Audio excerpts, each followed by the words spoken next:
Hello, my name is Donna Ockenden, and I am the chair of the Independent Review of Maternity Services at the Shrewsbury and Telford Hospital NHS Trust.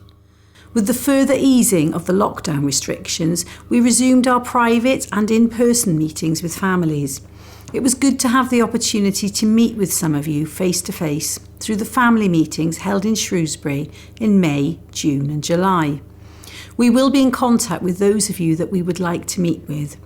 If you have information that you would like to share with us about your case or have any questions, then please email us at maternityreview@donnaockenden.com. We can also offer meetings via Zoom or Teams, and we will always be able to offer you the opportunity to share your story or talk to one of our senior midwives on the phone. As always, hearing your voices and experiences are essential and remain absolutely central to this review.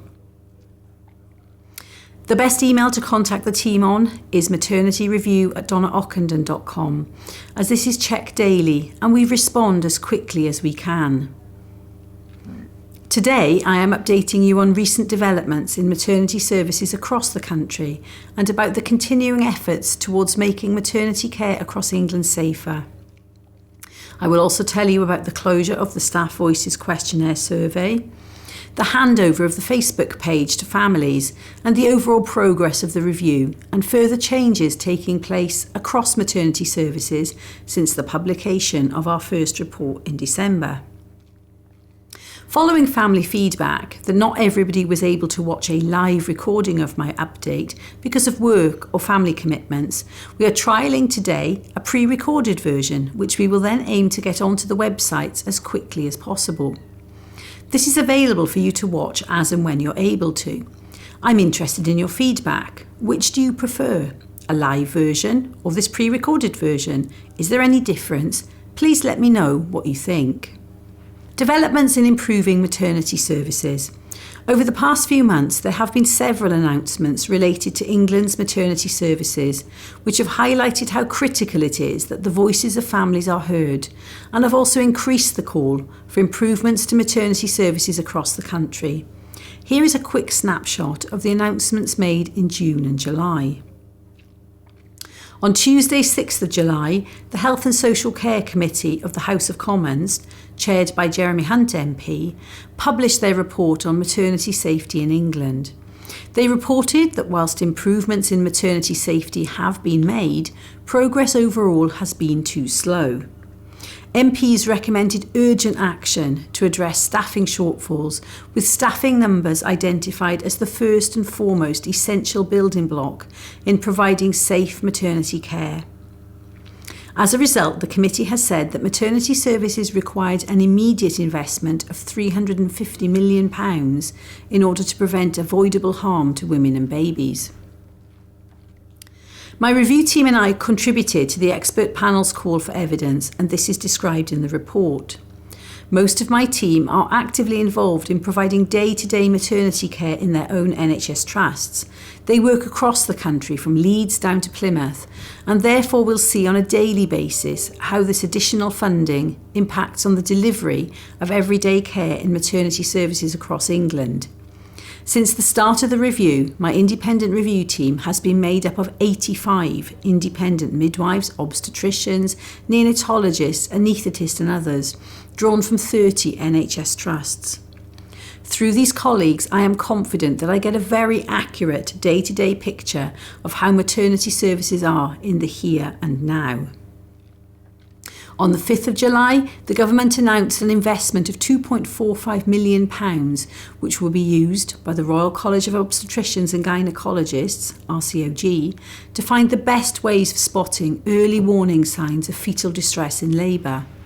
Experts will survey maternity staff and parents and test the best practices for monitoring and responding to a baby's condition during labour.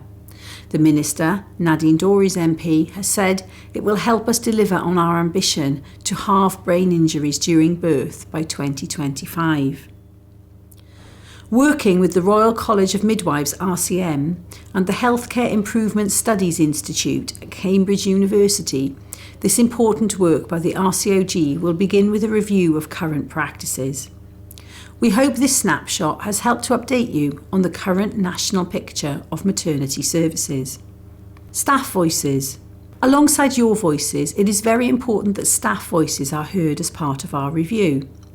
From the 11th of May to the 30th of June, we asked for both current and former staff who worked in maternity services at the Trust from 2000 onwards to come forward and share their views. We are grateful to those that took the time to share their experiences with us. Their views are vitally important in helping us to understand maternity services at the Trust during this time period, and will help to build our knowledge of what was happening in the maternity services over those years. Progress on 27 local actions for learning and 7 immediate and essential actions. As I outlined at my last update, maternity services and trusts across England are working towards implementing the immediate and essential actions outlined in the first report, with NHS England and Improvement monitoring their progress. We regularly receive examples of how services are making really good progress against the 7 immediate and essential actions found within Report 1. An example of this is Liverpool Women's NHS Foundation Trust and University Hospital Southampton. They have both produced an infographic that explains some of the actions their maternity services are undertaking to ensure full implementation of the 7 immediate and essential actions. Following on from the excellent work started by the Royal Devon and Exeter NHS Trust, both Liverpool and Southampton have engaged with local families and their maternity staff on the ground to break down our first report into 7 easy and meaningful steps that can be monitored over the coming months. I am so pleased to see so many trusts taking positive action to implement our first report, your first report. The Shrewsbury and Telford Hospital NHS Trust's Ockenden Review Assurance Committee meets monthly and reports to the Trust's Board of Directors to update on their progress with the 27 local actions for learning and 7 immediate and essential actions. Their next meeting will be on Thursday, 22nd of July from 9 a.m. to 11:30 a.m. Details about this meeting can be found on the Trust website at www.sath.nhs.uk. Family voices. With the further easing of the lockdown restrictions, our private face-to-face meetings with families have resumed. There will be more opportunities to meet with families again in September and October. We will be in contact with those of you that we would like to meet. If you have information that you would like to share with us about your case or have any questions, then please do email us at maternityreview@donnaockenden.com. Facebook. Thank you to the volunteers who will be taking over the administration of the Facebook page. As of Thursday, 1st of July, this page is now called the Independent Maternity Review, Shrewsbury and Telford Families. It is a family-led support page for families who are part of the Independent Maternity Review and have chosen to join the group.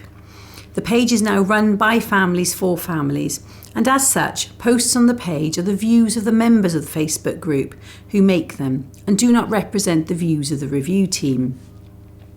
To protect everyone in this respect, comments and posts to the group will be moderated by the volunteer families before they are added to the page.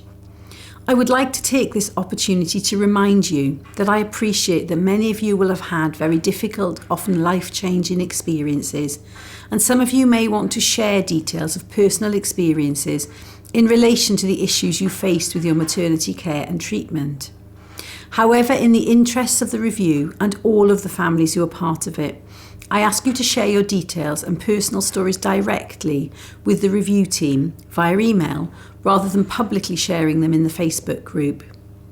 Please be aware that any updates about the review that I make will be made using our usual channels, such as this regular update, emails, face-to-face meetings, telephone calls with you, and on www.donnaockenden.com or via www.ockendenmaternityreview.org.uk.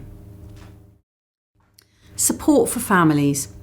I am keen to ensure that families receive all the help and support that is available to you. With this in mind, I would encourage you to consider whether the Specialist Psychological Service, which is available to you via the Midlands Partnership NHS Foundation Trust, could support you and your family with how your maternity care and treatment may have affected you. This small team of psychologists are experts in working with individuals and families who have been impacted by the distress and trauma of their maternity experience. If you are a family that needs support, please reach out. There are also a range of charities that can provide help and advice. I've provided their contact details on my website at www.donnaockenden.com, support for families. You can also contact the maternity review team during office hours 8 until 4, Monday to Friday, on 01243 786 993 or via support@donnaockenden.com or maternityreview@donnaockenden.com. In addition, we also offer a listening ear service led by 3 expert organisations, SANS UK, Child Bereavement UK and Bereavement Training International. Finally, thank you for taking the time to listen to my update.